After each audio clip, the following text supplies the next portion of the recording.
By 1939, Henri Matisse was not the celebrated artist he had been earlier in the century. His wife was divorcing him. His health was failing. And in May of 1940, Hitler's blitzkrieg struck. Denmark and Norway fell. Then the Netherlands, Luxembourg, and Belgium. Das Ziel heißt Paris. German panzer divisions crashed into France. Within a week, they were in the heart of the country, cleaving it in two. Weit auseinandergezogen rückt die Infanterie vor. By the third week of June, it was over. France surrendered.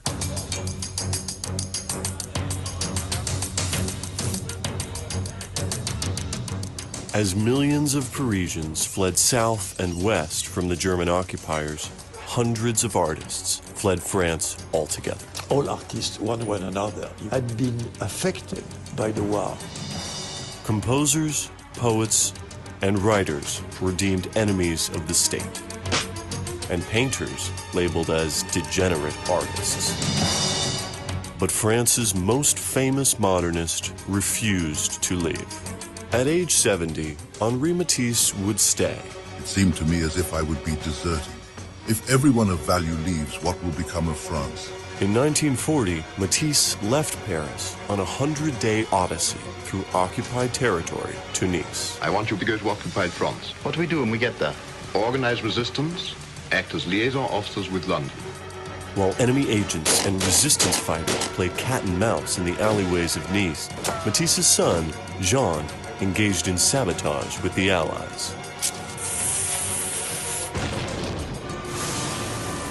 Saboteurs are running extremely effective campaigns against the Germans. His younger son, Pierre, provided a lifeline for artists who fled to New York, including Marc Chagall. Matisse wondered if his beloved daughter Marguerite was also working for the resistance. Ship after ship from the New World brings to Britain fresh thousands of American soldiers to the springboard for invasion. While France waited for the American and British liberators, Matisse worried over the fate of his family. He persevered in his art, inventing a new paper technique that led to some of his most iconic pieces. The Fall of Icarus, his profile of Charles de Gaulle, and his groundbreaking cutout book, Jazz. Then, just weeks before D-Day, his daughter, Marguerite, was arrested by the Gestapo. My aunt, Marguerite Matisse, was working for the underground. She was arrested. She was tortured. I've just had the worst shock of my life. No further details, no more news. Tear up my letter after reading it. And Matisse faced the greatest challenge of his life. Matisse at War. Coming October 2025.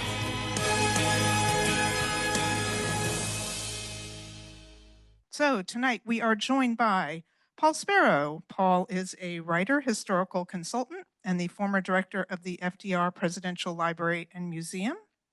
And before moving to the library, he was the deputy director and senior vice president at the Newseum, Washington, D.C.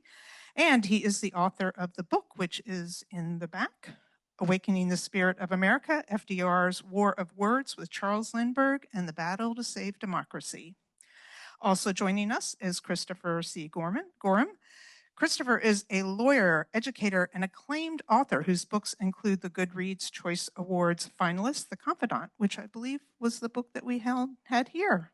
Yeah. With degrees in history from Tufts University and the University of Michigan, he served on the editorial board of the Syracuse Law Review while earning his JD from Syracuse University College of Law.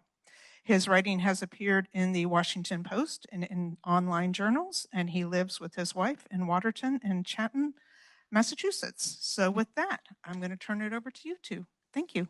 Thank you. Round of applause for Rebecca. And I just wanted to give a shout out to all of the library staff. I don't know how many of you were at the History Book Festival, but that would not be possible without Rebecca and the team that works here. I want to thank them all for their ruling. Round of applause, yes. If you would like to show your appreciation, there is a tip for tap thing back there. You just walk by with your phone and it'll take all your money, but it's a way to support the library. I will give a quick promotion for this Tuesday here at the library. Ron Collins will be interviewing Deborah Archer at noon regarding her new book, Dividing Lines, about America today. So we're going to get started. This is the first person now that I have interviewed here twice in Lewis. So a round of applause for Chris, coming all the way back down from Boston. His first book, Confidant, that Rebecca mentioned, was a great success. I'm a little angry at him because he put out his first book and then I put out a book, and now I'm still working on my second book, and he has a second book is already out. So he's making me look bad. Okay, let's start by, so why did you choose this topic? Well, well, I want to thank you, Paul, for having me again, and it's an honor to be here. I thank Rebecca and thank the town of Lewis for this magnificent town. Thanks for having me the second time. It's a real pleasure to be here. I had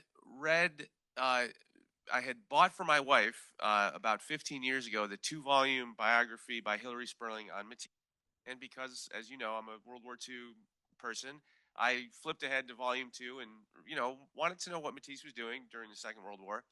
And there was a footnote in there that Henri Sparrow noted that another scholar, not her, but another scholar, had suggested that Matisse not only was indifferent to the Nazis having conquered his country and carved it into two, but was somehow in cahoots with the Vichy regime. That's the collaborationist regime in the South. And I also knew that his daughter had been in the resistance, and I thought there's no way that you can square this. So something has to give, and that was really the birth of the idea. What really happened? And so that's why we're here today. Can we go to the first slide? Matisse's life is really defined by European wars. And it's sort of amazing if you look at the arc of his life and how those wars affected him. You want to talk a little bit about his childhood and just sort of quickly on his parents? Sure. Marc Chagall, the artist born in Russia, said that his hometown was the color of a potato. And, beautiful France, La Belle France, has all these amazing cities and towns, but Matisse's hometown is not one of them. He grew up in the north of France. It's very dark and very cold. And if France had a town the color of a potato, it was where Matisse was born. And he also had the misfortune of being born right on the eve of the Franco-Prussian War. And like Paul said, his life, we think there's a conception that Matisse is the painter of beautiful, sumptuous things, but his hometown was occupied by the Germans 3 times in his lifetime.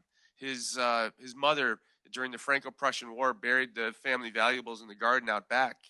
When he was in primary school, they had a song that they would sing together. We're children of a frontier town, born to the smell of gunpowder. And of course, there was the Great War, and of course, the Second World War, also intruding on the life of Henri Matisse. You want to go to the next slide? So his parents were also sort of very big influences on his life.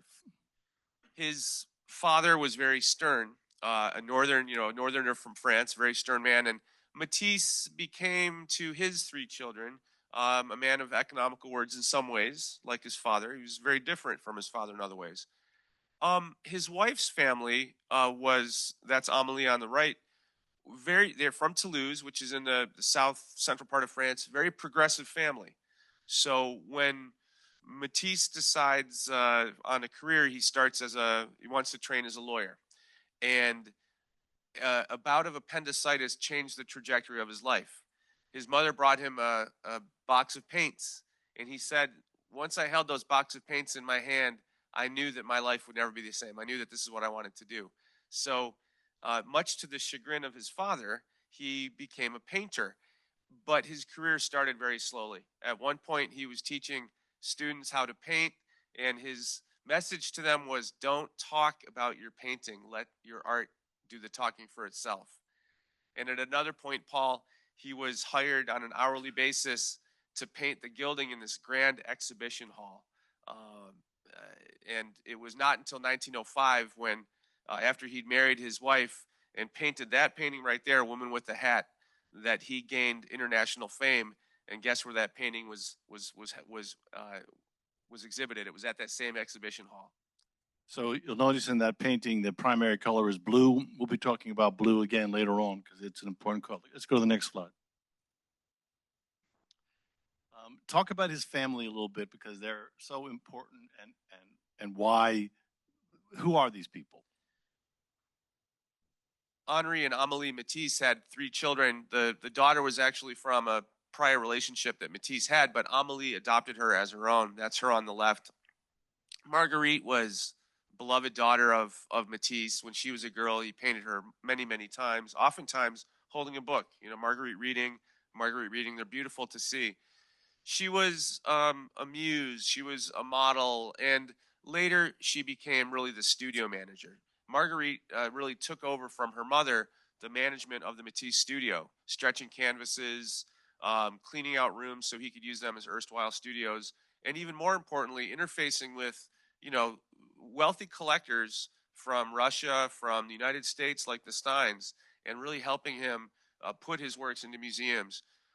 His son Pierre, there with the violin, was the second son, and the son Jean below, the eldest. All 3 of the Matisse children wanted to pursue a career in art, and all 3 of them found that their surname was as much a burden as it was a benefit. Next slide. So the World War I, as he's already said, you know, really had an enormous impact on their hometown, on Matisse, on the French culture in a very dramatic way. Talk about it a little bit. We're not going to spend a lot of time on World War I, but it was seminal. It was very much. In the outbreak of the Great War, Matisse was 44 years old. He was born in 1869, and by 1914, he's 44. He's too old to be in the trenches. He wants to join his compatriots. There were many, many painters and writers and poets that served in the army, of course. And government said, no, you've aged out. He appealed the decision, and the government minister wrote back to him and said, what you can do for your country is continue to paint well. And that's what he did. Go ahead to the next slide. So this was painted right in the middle of the war, and it's starting to show a very different side to his work. You can see the difference in this painting. The woman with the hat that we showed a few slides ago is a galaxy of color. And when a critic said to Matisse about that painting, what color was your wife's hat? He said, black, of course. But in 1916, his paintings do take on a darker hue. You know, there's moody blues, there's battleship grays, and this is one such painting. The boy in the bottom right is his son Pierre, who was a teenager, almost old enough to be drafted into the French army. But in this painting, he appears as a boy. He's barricaded with the piano. There's an iron scrollwork that keeps him from going out in the garden and playing. That's that triangle of green. And of course, there's a piano teacher on the tall stool. Critics said this shows that Matisse, critics said at the time, this shows that Matisse was a stern father, wanting his son to stay on task. But I would invite you to think about it a different way. His son is being protected by the piano. His son is being protected by the iron scrollwork. The piano teacher is a guardian, and the metronome on the piano is going tick, tick, tick, tick, because every moment, every month that passes, his son gets older and older, enough to be drafted into the army. And then this next picture, these are almost wraith-like figures. Wraith-like. Paul, that's a wonderful word. I agree. Extraterrestrial. You know, you see this Bathers by a River, this masterpiece, which is at the Chicago Institute of Art. And this is the full canvas. There is a head cut off on the top. There's the feet are cut off on the figure on the far right. You see the green, verdant green on the left and the fetching blue on the right. But to get from left to right, you have to cross through that trench, that black trench. Critics and collectors were confounded by Matisse's World War I works like Bathers by a River and like the Piano Lesson. It took decades for them to realize that, you know, yes, he was painting them at the same time his two sons were, in fact, one was drafted, one ran off to join. They were in the French army at a time when it was very likely that France was not going to emerge victorious. So they started looking at these paintings with the new eye. Go to the next one. This interwar period, you'll start to see blue. And I, as I was researching this, I went back and I looked at a lot of Matisse paintings. Talk about the blue, particularly the blue in the picture on the left, and why blue is so important throughout his career. When he was, even before he held the box of paints, he was at a drugstore apothecary in his hometown as a young boy, and he saw like a blue flame. And from that moment, blue was his color. It did so much for him as a painter. It was the sea and the sky, but it was also something that he could convey mood with. He said, he didn't often talk about his art. That was his mantra. But to the extent he did talk about his art, he said simply, what I want to do is convey through line and through color my emotions. And blue can be the grandest color in the world, right? Today, that robin egg blue sky above us was just magnificent, but it can also be a very moody color. And I think that's one of the reasons that blue for him was such a wonderful tool. He did love it. And he went to Padua in Italy after he'd started his painting career and saw the frescoes of Giotto. And he said to many people later in his life, he said, that was the summit of my desires, to achieve that wonderful blue that he'd seen from Giotto's frescoes. Go ahead and go to the next one. So, the video, by the way, great video. Now I'm going to have to produce a video for my next book. Jesus, guys, it's constantly making my life difficult. So when the Nazis come in to France, interestingly, as the video says, Matisse goes down to Nice, but Nice isn't controlled by the Nazis. It's controlled by the Italians. So talk about this little pocket of, what is it called? No-no zone? No-no zone. Well, Nice, yeah. So I think it's important to say first that when France succumbs to the German invasion, it gets carved up into really two major parts. There's the occupied France in the north, and then the Vichy regime, the collaborationist regime in the south. Nice, which is in the far southeastern corner of the country, gets invaded in June of 1940. And FDR, of course, Franklin Roosevelt had the really damning quote. He said, the neighbor has stuck the dagger into the back. Italy has struck at France. These two Latin neighbors have struck each other at this terrible moment where France is the weakest it's been ever. And the reason that Mussolini wanted to do this is because, Nice is 30 kilometers away from the Italian border, and it's Nizza. It's the birthplace of the Italian hero Garibaldi. And of course, he wants to attack Ethiopia, and he wants to have the grandeur of the empire. So he wants Nice. And Matisse said in his letters during the interwar years, and even before the Italian invasion, he says in many letters to his son Pierre, Mussolini's over there. He can't wait to attack us. And sure enough, Mussolini did. So the point, and raise your hand, how many of you been to the French Riviera? Right? It's gorgeous, right? It's a magnificently beautiful spot. And so Nice sort of became this oasis for these people, for the Jewish refugees who were fleeing because the Italians really didn't enforce a lot of the Nazi deportation orders, and for the artists who lived there. So go to the next slide. Right, and in Nazi Europe, Jews are wearing the yellow star elsewhere, but this little corner of Nice and the zone around it is relatively normal, and that's part of the interesting part and part of the tragedy of the story. Now, again, the idea around persecuting artists and anybody who fell outside of the Aryan, parameters that were acceptable, it really was these ideas that this was degenerate art. And of course, Matisse was sort of in this concept. And of course, he had very good friends who were artists, Picasso and many other people, some of whom were arrested and were tortured and were killed. So talk a little bit about this. And then the next slide where we talk about, you look at the German art. the precursor to the military invasion was a cultural one. You know, within weeks of the Nazis gaining electoral power in Germany, they were removing museum directors and removing artworks. There's a German word, Volksgemeinschaft. It means sort of ethnic, racial, and cultural purity and sameness. And that was, you know, that's why if there was art that wasn't German, if there was art that was Jewish, it was removed very, very soon after they gained power. And Matisse was on that list. He was, in a way, Picasso, and many, many Jewish artists find themselves, Kandinsky, there were Germans that were degenerate artists. There were Europeans that were degenerate artists.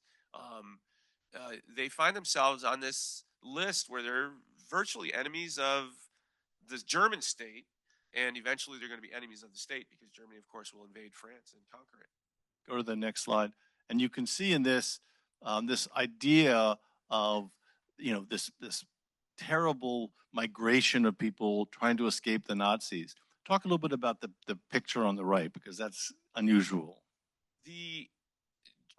So Germans launched the war on September 1st, 1939, and in Poland, but the Parisians know we're next. So there's a panic in Paris even in September of 1939, and Parisians are fleeing out of the capital.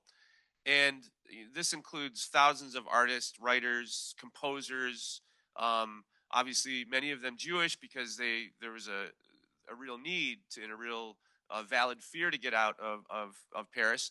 But many others just thought, well, I'll go to New York, or I'll go to Lisbon, or I'll go to South America and practice my craft. On the eve of the outbreak of war, a friend of Matisse's named Thériault, he's the editor of the Verve magazine, which was a leading culture and it was a leading cultural magazine at the time, asked Matisse to create a cover for the magazine that was going to come out in September of 1939, and you're looking at it.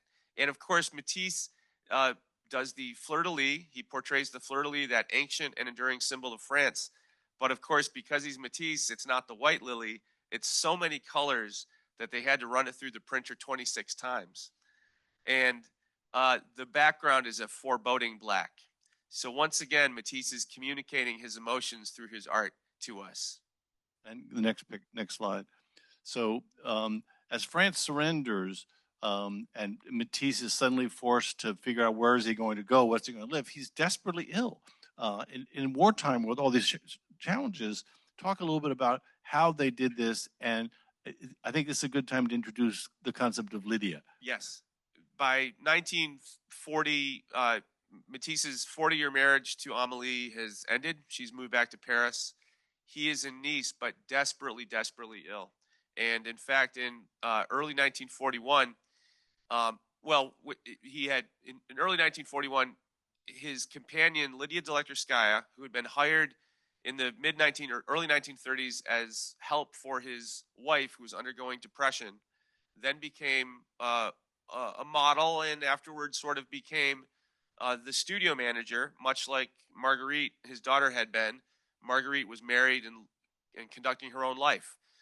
Early 1941, Matisse requires emergency surgery, and there's the doctors in Nice aren't good enough, so he needs to get to Lyon, which is close to the demarcation line, but there's not enough petrol. So they have to, get him on a train. It's an 11-hour train ride up there.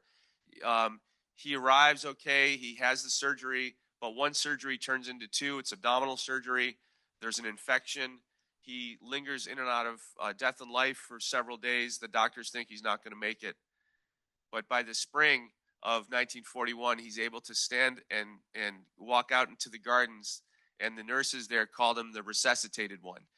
But he was so sick, and the nation of France was so broken that a friend of Pierre Matisse said it's as if a puzzle had been swept off the table and onto the floor. The circumstances are so haphazard that the international press lost sight of Matisse for a while. This world-famous artist, one of the most world-famous artists, or maybe the most world-famous artist, at least modernist. Picasso would like a word. Picasso or Matisse, right? But they lose sight of him. In fact, they didn't know where Picasso was for a spell. And finally, he shows up in hospital, and he survives. And he is going to survive for over a decade, and he calls it his second life. To talk about Lydia for a second, because she's really a fascinating character, and the evolution of her role, which you highlighted nicely there. But she's also this sort of stunning beauty and this Russian with this incredible organizational ability, who just pulls all these things together. And without her, who knows? He probably wouldn't have survived the war. He probably wouldn't have, and he certainly wouldn't have. He wouldn't have continued to create and persevere in his art without somebody, most likely a woman, being his studio manager. His wife had done it, his daughter had done it, and now Lydia is doing it. Lydia was hired in 1932, again, sort of just to be a helper in the household. In fact, he very nastily said at first, she's the Russian help for my wife. Terrible thing to say.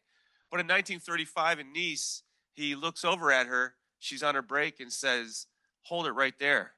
And he pulls out his sketchbook, and that became a painting called The Blue Eyes, one of the most magnificent of Matisse's works. And from that moment on, things are different. And that's when Amélie says, it's me or her. And like I said, Amélie moved back to Paris. And Lydia always referred to Matisse in the formal, vous, the patron, the boss, monsieur. She did not take, for her, it was not, that was her job. That was her job. And, the optics were not great. But the fact remains is that she was very serious that this was a job for her, and she was there to make sure that the Matisse studio was operable, that the art, the brushes were cleaned, the rooms were tidy, the props that he needed for so many of his works were ready to go. So that was her role until the end of his life. When he died in 1954, she was at his side.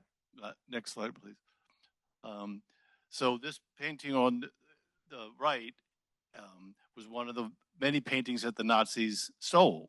And you'll see on the left, look who's looking at it. Yeah. The number 2 of the Third Reich, Hermann Goering. Now tell us a little bit about the painting and what that is, because... So Matisse's works, some of them that were more out there, that were a little, you think back to those paintings that we looked at from World War I that were hard to understand for the people at that time. Some of them were just put in a dark storeroom by the Nazis. This is degenerate art. We're putting it in a storeroom, never to be seen again. Lucky we don't throw it on a bonfire, which they did to certain pieces of art. Then there were other Matisses that, well, we can either like these paintings for their own merit and have them in our personal collection, or at least use them for bargaining chips to buy a Vermeer or some of the old masters.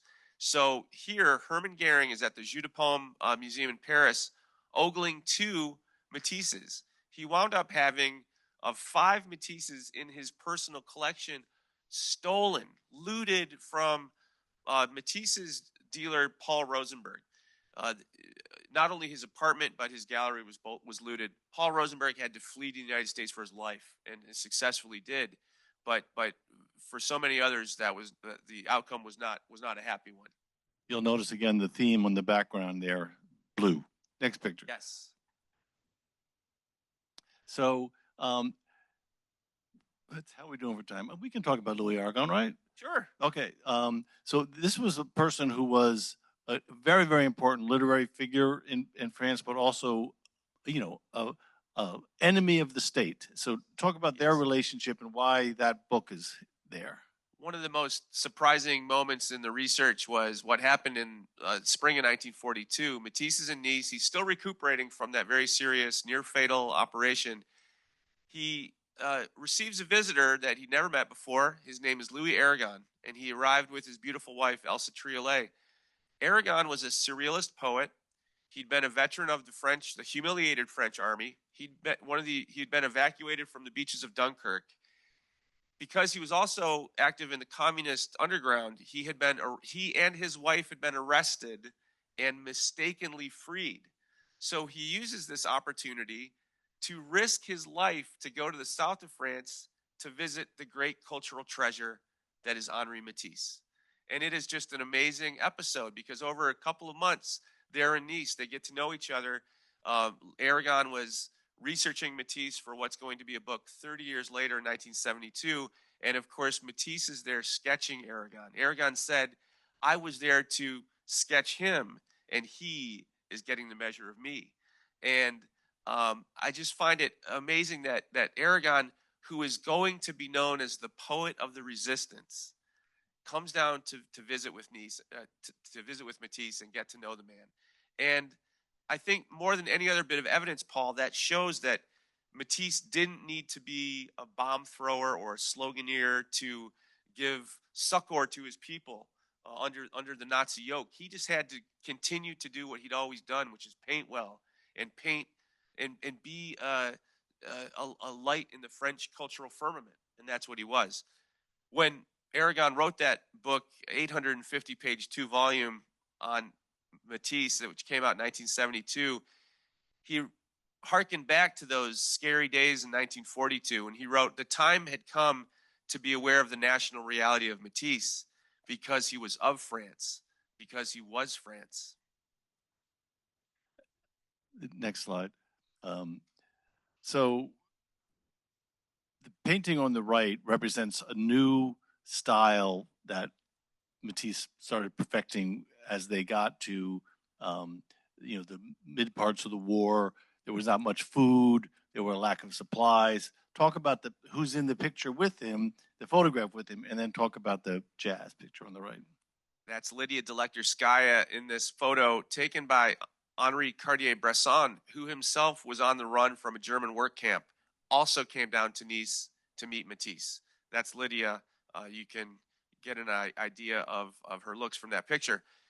In 1943, Matisse begins not only one of the greatest works of his wartime output, but one of the greatest projects of his entire long career, the cutouts. These are heavy sheets of canson paper to the extent he could get a hold of them. They are colored to his exacting specifications, provided he could get the right hues, which was very difficult at times. He was also providing some artworks to other artists that were less fortunate than him. And because he can no longer stand at the easel for any length of time, he's using shears, which he knew how to wield because that potato-colored town of his was also the home of textile manufacturing. So he had a collection of shears that he used to cut these into shapes. And he would then turn the shapes around and over and backward and forward and reconfigure them until he got the right composition. He would pin them on the wall. He and Lydia would pin them on the wall until it was just right. And when you see these works up close, you can see hundreds of pinholes. I mean, it's just an incredible thing. But the paper cutouts that he began working on in 1943, they were meant to be part of a book that was meant to be not for collectors, but you could take the plates out of the book, you could fold them up, you could lend them to a friend, you could pin them or tape them to your wall, you could share them with your family. A very democratic artwork indeed. And the title that he chose at first was very interesting. He chose to call it Le Circus. And you think, well, why might that be? Maybe he was nostalgic for the past, or maybe he was trying to communicate something about Volksgemeinschaft and the Übermenschen. Because what is more different than the Aryan ideal of humanity than the marginalized, the people that make their livelihoods under the circus tent? So he's going to do cutouts of the sword solar and the circus elephant. And they're very moving and very interesting images. Go to the next slide. This is one of my favorites. The De Gaulle, the portrait of De Gaulle, which if you turn it upside down, it is somebody throwing up. I mean, it's there's probably like General Bradley or Patton probably would have done that too. But De Gaulle, I mean, him doing this, and this was also for part of the cutout, yes, paper cutout thing, was really a statement. And isn't the name of that The Hero? It's Monsieur Loyal, which means Monsieur Loyal in French is ringmaster, which what's the phrase that they use for ringmaster in a circus? Yes. Anyway, next slide. Well, I'd also like to point out just before we move on, the sword swallower on the left is one of the cutouts that Matisse is a painter of pretty things. Well, is he? This is a very interesting image indeed. A sword swallower is certainly a circus performer, but it's a very latently violent image. And the De Gaulle plate Commentators even then realized, wow, that looks a lot like de Gaulle. It's not just the Gallic nose. If you look at the yellow circles on the left and right, it was the gold buttons on the general's uniform. So again, this is a picture where you actually can see him cutting out Yes. the images on the paper, and I love the way his head is sort of tilted back as he's trying to focus, because he had eyesight problems as well. But this is his daughter, and in 1944, she was a member of the Underground. And we don't have time to go through the whole story. It's an incredible story, but talk about her ordeal. Marguerite had told her father, she was a consistent correspondent with her father during the war until she went dark. He hadn't heard from her. Before she went dark, she had told him, I shall make myself useful. And she was, of course, living in occupied Paris with her mother. She'd also said to him at one point, I would rather die with pistols in my hand than live under the Germans. So he might have suspected when he didn't hear from her that something was amiss. Well, in fact, it was, because she had joined a resistance cell that was ferrying information from Paris to the coast in advance of the Allied invasion, in advance of D-Day. And she was denounced. She was given up. We don't know by who, but she was denounced, and she was arrested by the Gestapo. And Matisse didn't know that she was arrested, let alone where she was being held. She was arrested by the Gestapo, and she was imprisoned in Rennes in Brittany. She was 50 years old at this time, too. She was a 50-year-old woman. Just a very terrible, terrible ordeal, one that you'll have to read the book to find out more on. Yeah, and it's rather remarkable because a Nazi agent took her clothes, dressed like her, and returned to Paris to their apartment and sort of kept her head down and rang the bell. And when her mother saw her outside, recognized the clothes she was wearing, she let her up. And the woman comes up, it's a Nazi agent, and her mother was arrested as well and also jailed. And she was not really involved, certainly not the way Marguerite was. Next slide. She was typing up, Matisse's estranged wife was typing, she was a 70-year-old woman, 75-year-old woman. She was typing instructions on how to use a Sten submachine gun for the communist underground. Okay, she might have been a little involved when there was... Oops. So again, during this period, Matisse's work has very, very strong messages, partly by the title, but also the power of the image. And again, you see the use of blue again, but this cutout, it's amazing. Talk a little bit about this, because I think it's really powerful. This image to me is just so compelling. It's called the wolf, le loup in French, and it is a flag of violence, of terror. Lydia said the shape in the middle is the beast with the bloodstained eye. Reva Castleman, the late curator in New York, said this was the Gestapo. The wolf is the Gestapo. And of course, because Matisse is translating emotion through in a very subtle and complicated way, it does have elements that are very fetching to us. The leaves and the wonderful blue and the orange stripe at the right. But it is, I think, such a unnerving image, the wolf. And of course, it was constructed at the same moment that he had learned about the arrest of his daughter and his estranged wife. The next slide. So Marguerite, the daughter, was not the only member of the family who was involved with the war. His son, Jean, was also involved and was not captured, but was very, very active. And Jean and Henri, his father, had a very complicated relationship. And like you said, Pierre, as the video says, Pierre had this very, very successful guy in New York. But talk a little bit about their relationship and what happened after the war. Jean is the eldest son, and he is the one that artistically, he just wasn't good enough. But he is really good with his hands. So remember, he was the army mechanic in World War I for the French army. So in World War II, he's a sculptor, and he's moving all around France. He's up in occupied zone, he's up in Paris for a while, and then he's down in the south, and he's in the central and near Toulouse, and he's up and doing that routine again. Matisse is wondering why. What's going on with my eldest son, Jean?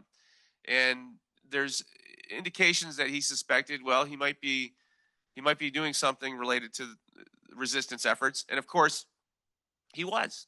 Jean was, hiding explosives in sculptures. He and his son were on the beach at Antibes at night with the rowboat going out to fetch the battery-powered sub with the British agents.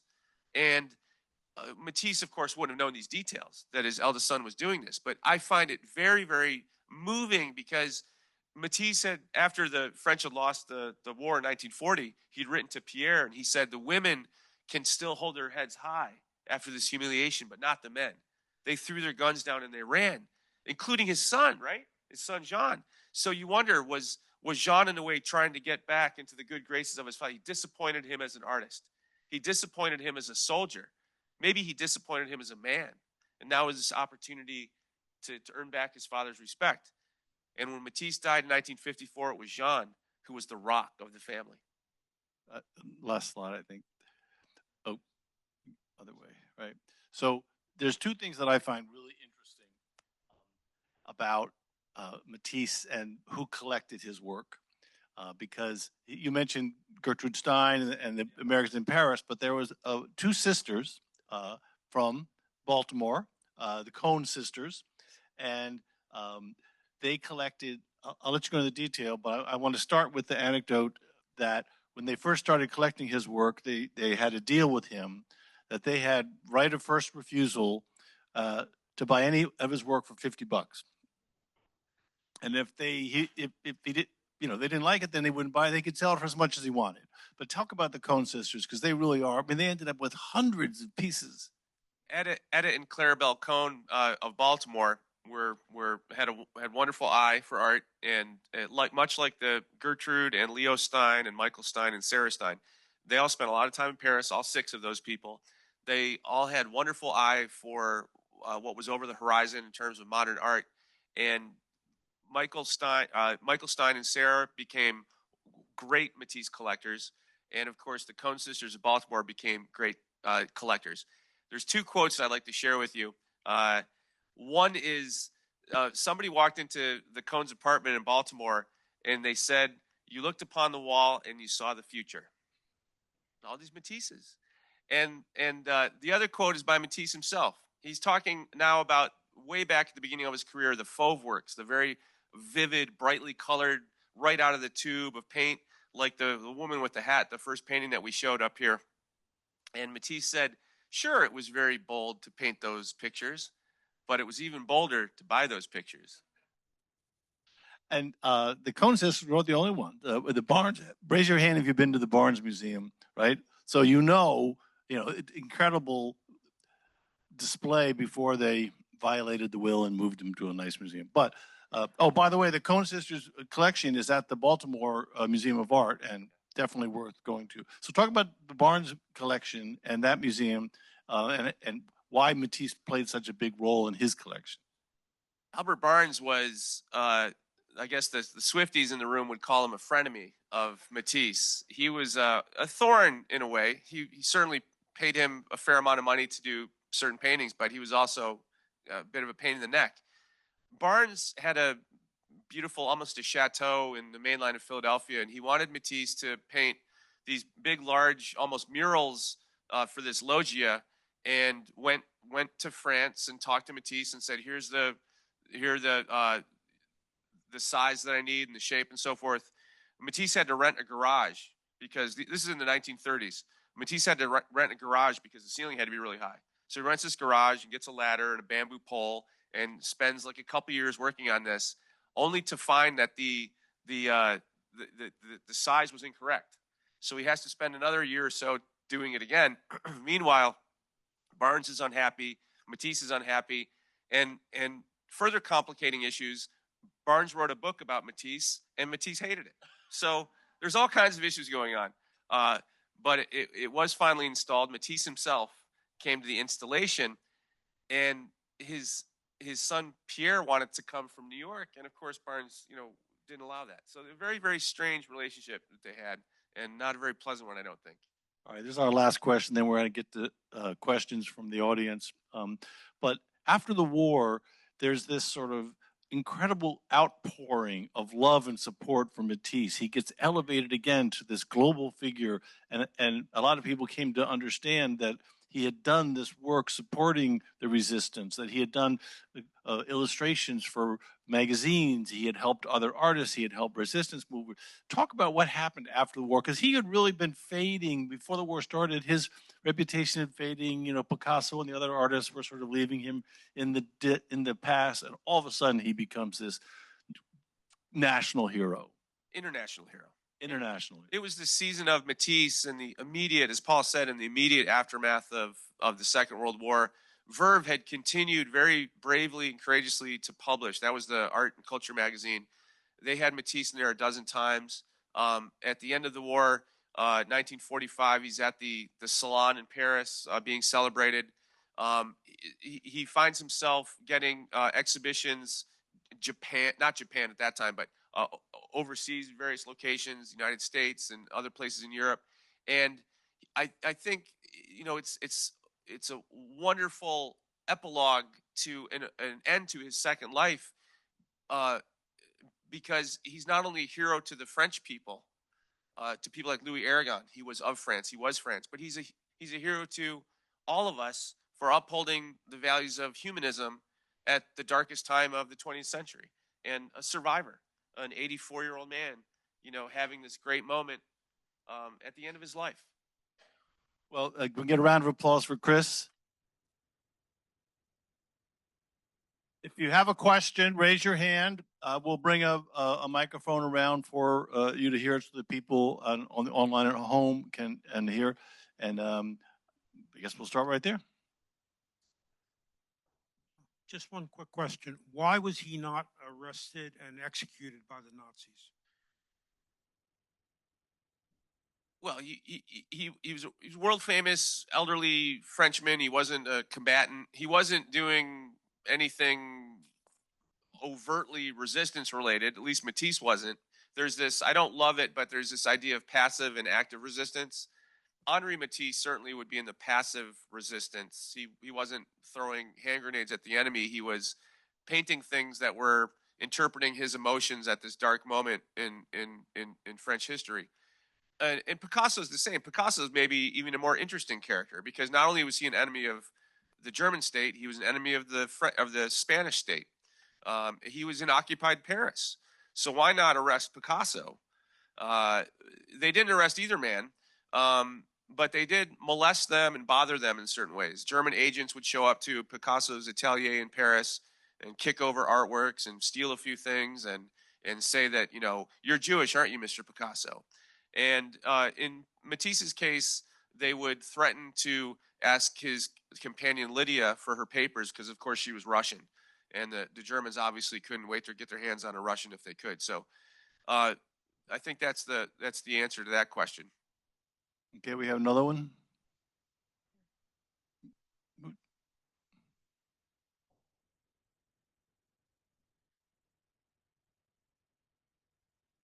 No, he did not. But Paul mentioned the lack of certain paints and certain art supplies during the war, and that was a real factor. And he was extremely exact about what kinds of colors and pigments he wanted to use. And when they printed his artwork, it had to be it had to be exact. It had to be 100% the same exact paint that he had used for the original artwork. So when my publisher and I went to put the artworks in the book, the middle of the book that I hope 80 or 90% of you will buy in a few minutes, the Matisse estate said, you need to, these are the sources where you need to get these artworks from, because the colors need to be completely and 100% accurate, not only for us, but going all the way back to the artists that made them back at the time.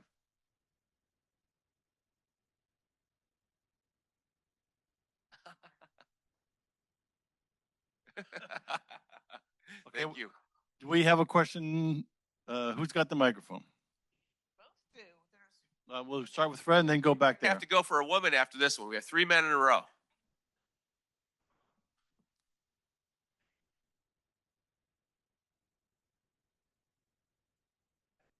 Yes.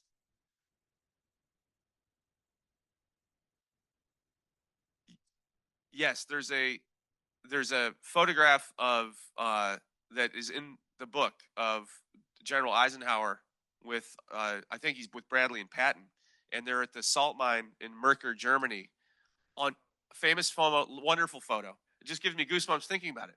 Because on the one hand, you have Goering at the beginning of the war stealing art, stealing a man's art. And at the end of the war, of course, you have the great American generals rescuing the art, repatriating it. One of those got repatriated, I think, in 2015. We're talking about not that long ago. Just incredible. Artwork, I think many of you probably heard the story about the couple in Argentina. They put their apartment up for sale, and it had looted artwork from World War II on the wall. And it was, on Redfin. And they had to pull it off the wall. And Oops. Yeah, mistakes were made. Thank you for asking that question. Okay, who else we got? Raise your hand over here in the back row. Could you hold the microphone closer?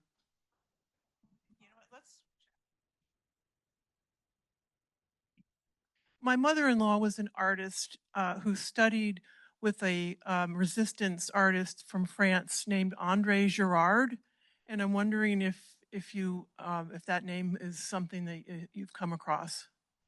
I haven't come across that name, but I should have prefaced my remarks by saying I'm not an art scholar per se. I'm a history person and a storyteller, but I think that's wonderful. And I do think that there's evidence that the resistance artists, not just visual artists, but the poets and the writers, they did have their crew. They banded together and had a solidarity.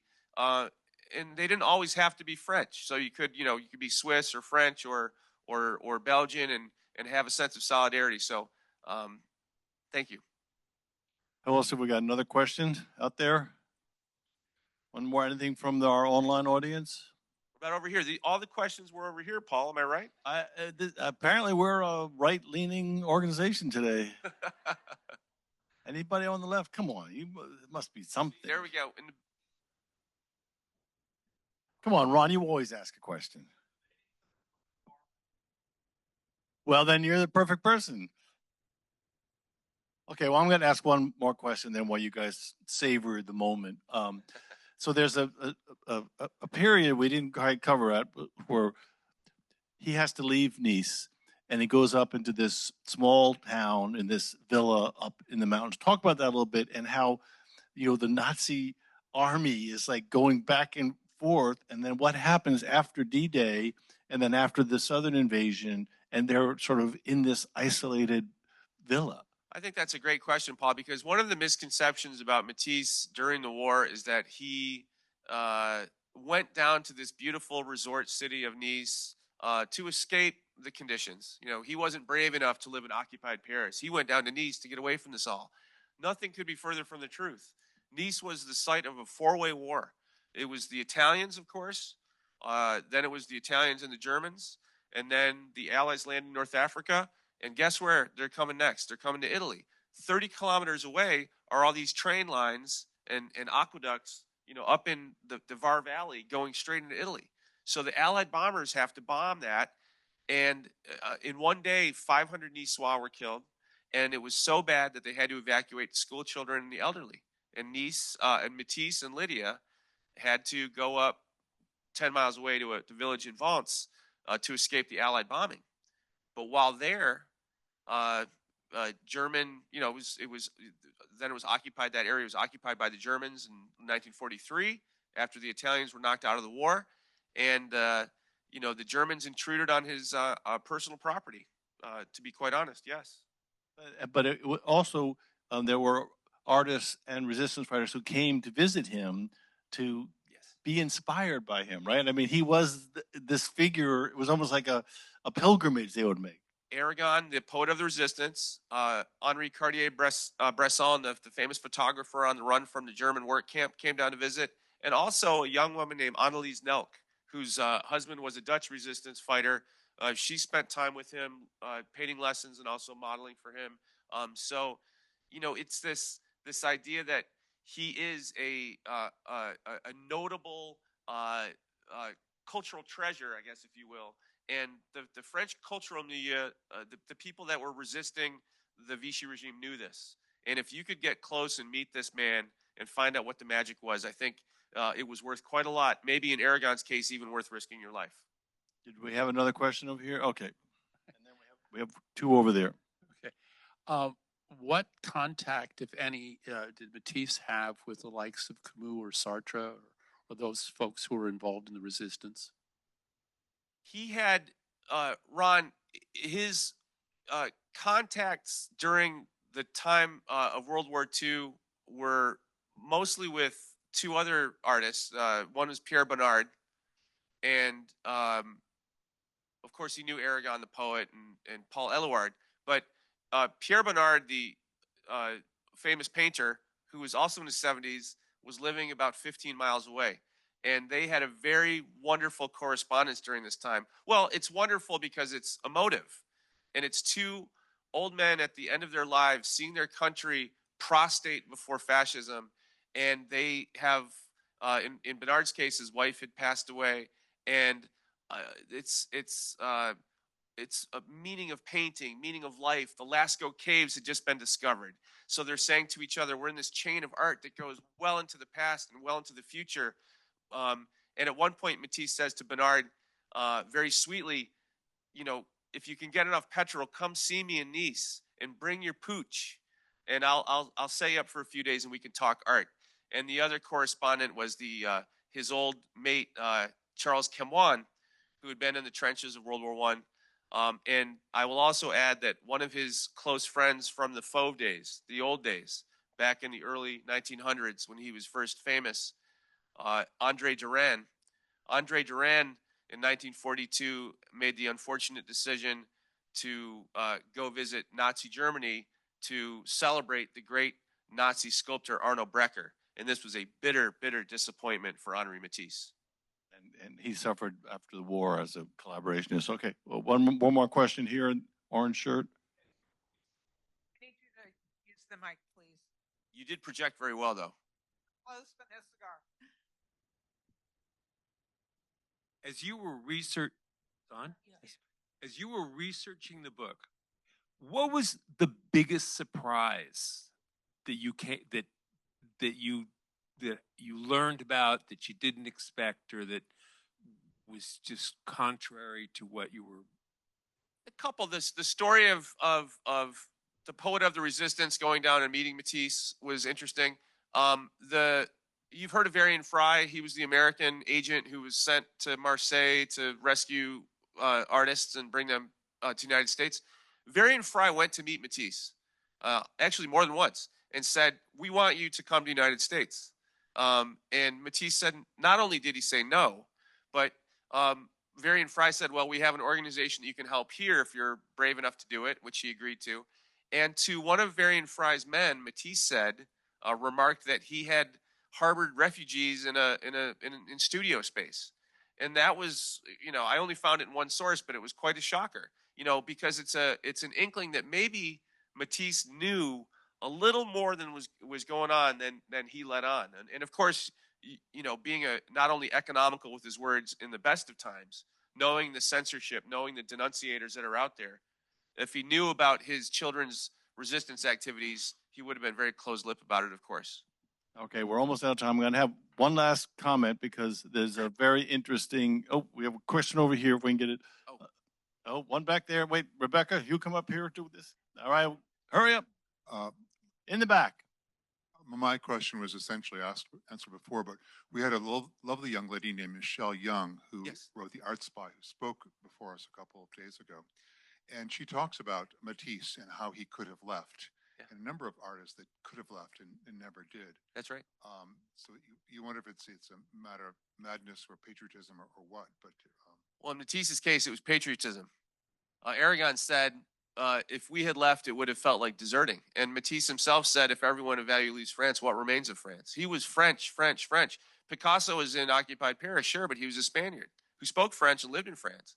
But Matisse was of France. And I think his contemporaries even realized that. He might have realized that. He wouldn't have said it. Matisse wouldn't have said it, but that was he was the greatest French modernist, and he stayed and he painted. And he continued to do what he could do for his country by doing just that. Michelle is great. Michelle is great. She blurred my book, said nice things about my book. So she's terrific. All right, last question. We have 1 minute. I'm curious about the process. If he found the papers he liked and the colors, and then he cut them out, how did he attach them to other paper? How did that work? With pins. Tape, pins, with little pins. Okay. So you can see these very Matissian shapes. He was. You can see Paul mentioned the picture. He was as deliberate and exact with his shears as he was with his pencil or his brush. So these are very, very otherworldly. I mean, they're wonderful, but you can see the shapes they were reconfigured using pins up on a wall until they were just right. And then what? How did they get to be books? Then the plate would be finished on his end, and then he would take it to the printer. And this is where it got complicated because the color had to be the exact same color, like your neighbor's shirt there, that fuchsia. If it's the fuchsia on the plate, it would have to be the exact same fuchsia on the print. So it was quite complicated to get that done right, but it was done right. And different museums around the world have copies of that book. I saw one at the Metropolitan Museum on a day that was closed. I was taken up into one of the rooms and in one of the print rooms and shown their version of the Matisse book that came out in the 1940s. I was astounded at the vibrancy of the colors. I mean, speechless, one after another. So they got it right. Okay, 6 o'clock. Round of applause. Thank you all.